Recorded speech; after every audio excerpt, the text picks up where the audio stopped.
If you would turn in your Bibles to Psalm 56, our psalm for today.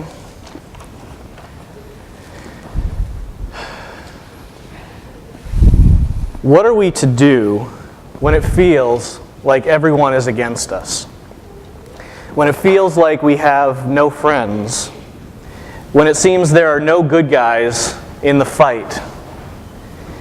You see, it's one thing to have an enemy, but it's another to not have any friends or to feel that way. There are certainly, we certainly have brothers in the Middle East today that know what this is like.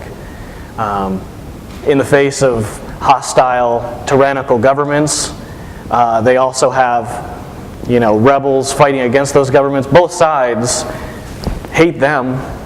Hate our Christian brothers and sisters. So they have an idea of what this feels like, but this might be a little harder for us to understand. So to bring it a little closer to home, let's think about it this way.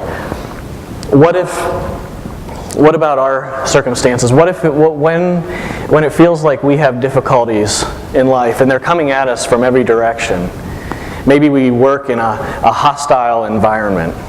And then we go home and there's no peace in the home. And then on top of it, there's not enough money to pay all the bills. And then maybe there's a death in the family or a health problem that's weighing on our minds. And from every aspect, we have circumstances in life that seem to be ganging up on us. And we wonder, where's God? Where are our friends in all of this? We feel very alone. The context in which Psalm 56 is written is the same as in Psalm 34, which we looked at several weeks back. David's been captured by the Philistines in Gath after fleeing from Saul. The events are recorded for us in 1 Samuel 21, and there we're told that then David arose and fled that day from before Saul and went to Achish, the king of Gath.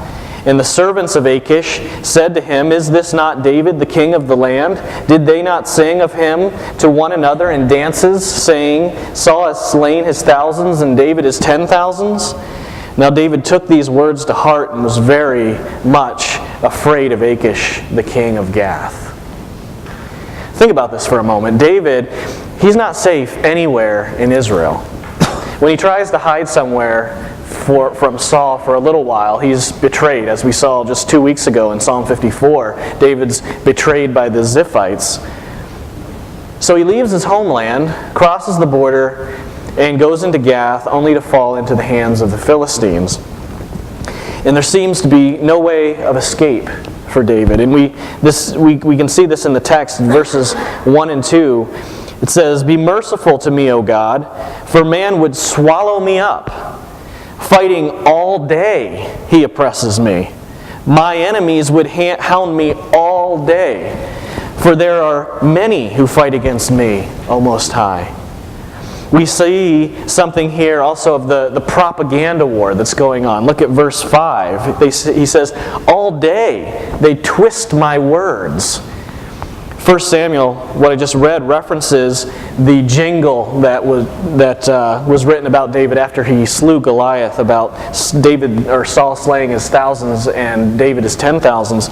Saul was likely using this as evidence that David was trying to usurp the throne. David did not attend, if you remember, Saul's feast in 1 Samuel 20, and instead fled for his life. And Saul could have been using this and saying, if David was innocent, why didn't he come to the feast? Why did he flee like he had something to hide? Saul's in the position to skew the narrative in his favor, and David has no way of getting out his own story. And then he goes into the Philistines, and they're saying, "We heard the story. Saul has slain his 1,000, David is 10,000. He's here to kill us." He has no way of expressing himself. He feels hopeless. And so, having grasped this context, let's look at David's response. And we see in a refrain in verses 3 and 4, which is then repeated in verses 9 through 11. "In God I have put my trust. I will not fear. What can flesh do to me? And we could skip right over this. David seems to transition so easily from his problems to an affirmation of his faith in God.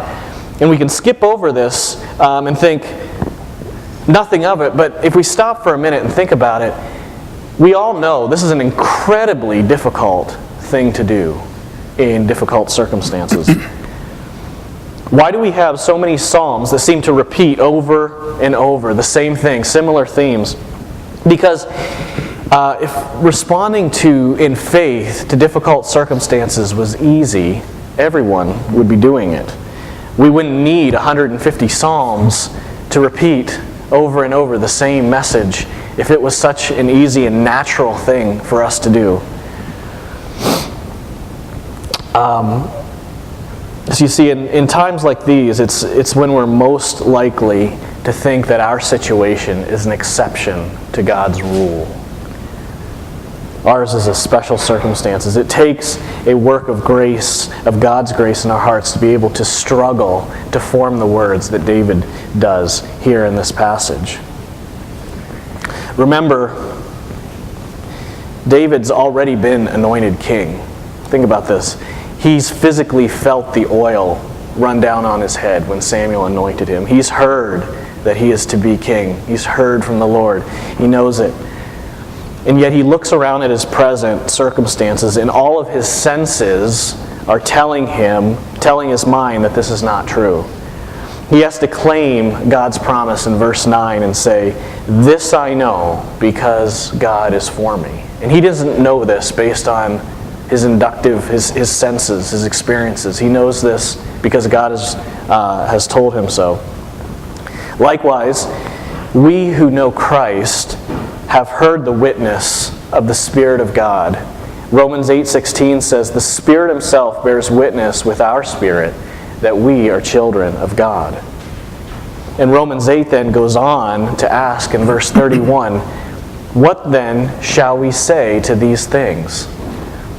And echoing David in verse 9, Paul says, "If God is for us, who can be against us?" This should be our response as well.